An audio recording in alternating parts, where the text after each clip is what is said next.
By the end of 3 months, Jonathan had 6 other students, outcasts, all of them, yet curious about this strange new idea of flight for the joy of flying.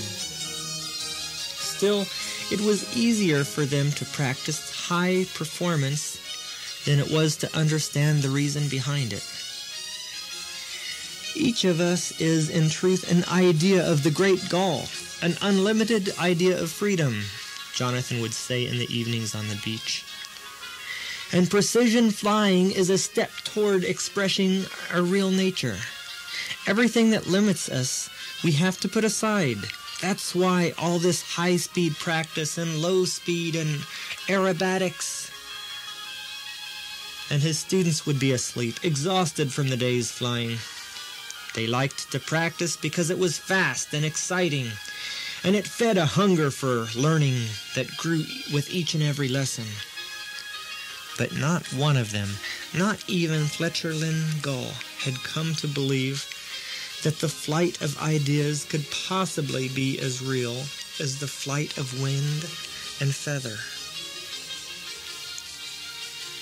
Your whole body, from wingtip to wingtip, Jonathan would say other times, is nothing more than your thought itself, in a form you can see. Break the chains of your thought, and you break the chains of your body too. But no matter how he said it, it sounded like pleasant fiction, and they needed more to sleep. It was only a month later that Jonathan said the time had come to return to the flock. "We're not ready," said Henry Calvin Gull. "We're not welcome. We're outcast. We can't force ourselves to go where we're not welcome, can we?" "We're free to go where we wish and to be what we are," Jonathan answered, and he lifted from the sand and turned east toward the home grounds of the flock. There was a brief anguish among his students, for it is the law of the flock that an outcast never returns, and the law had not been broken once in 10,000 years. The law said stay. Jonathan said go, and by now he was a mile across the water. If they waited much longer, he would reach a hostile flock alone. "Well, we don't have to obey the law if we're not a part of the flock, do we?" Fletcher said rather self-consciously. "Besides, if there's a fight, we'll be a lot more help there than we are here." So they flew in from the west that morning, 8 of them in a double diamond formation, wingtips almost overlapping. They came across the flock's council beach at 130 miles an hour. Jonathan in the lead, Fletcher smoothly at his right side, Henry Calvin struggling gamely on his left. Then the whole formation rolled slowly to the right as one bird, level to inverted to level, the wind whipping over all of them. The squawks and grockles of everyday life in the flock were cut off, as though the formation were a giant knife, and 8,000 gull eyes watched without a single blink. One by one, each of these 8 birds poled sharply upward into a full loop and flew all the way around to a dead, slow stand-up, landing on the sand. Then, as though this sort of thing happened every day, Jonathan Seagull began his critique of the flight. "To begin with," he said with a wry smile, "you were all a bit late on the join-up." It went like lightning through the flock. "Those birds are outcast, and they have returned. That can't happen." Fletcher's predictions of battle melted in the flock's confusion. "Well, sure, okay, they're outcasts," said some of the younger gulls. "But hey, man, where did they learn to fly like that?" It took almost an hour for the word of the elder to pass through the flock. "Ignore them. The gull who speaks to an outcast is himself outcast. The gull who looks upon an outcast breaks the law of the flock."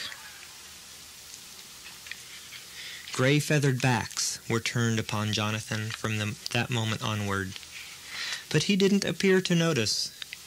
He held his practice sessions directly over the council beach, and for the first time began pressing his students to the limit of their ability.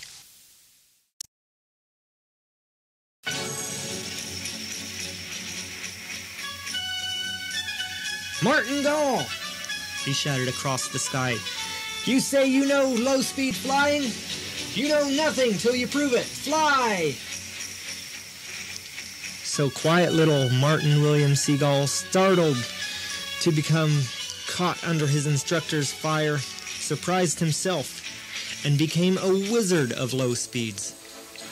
In the lightest breeze, he could flap his feathers to lift himself without a single flap of wing from sand to cloud and down again.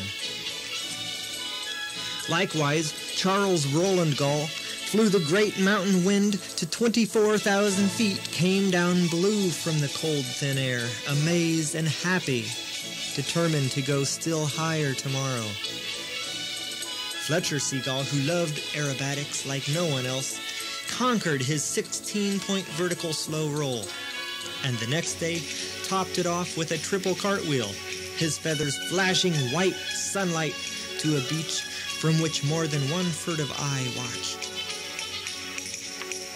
Every hour Jonathan was there at the side of each of his students, demonstrating, suggesting, pressuring, guiding.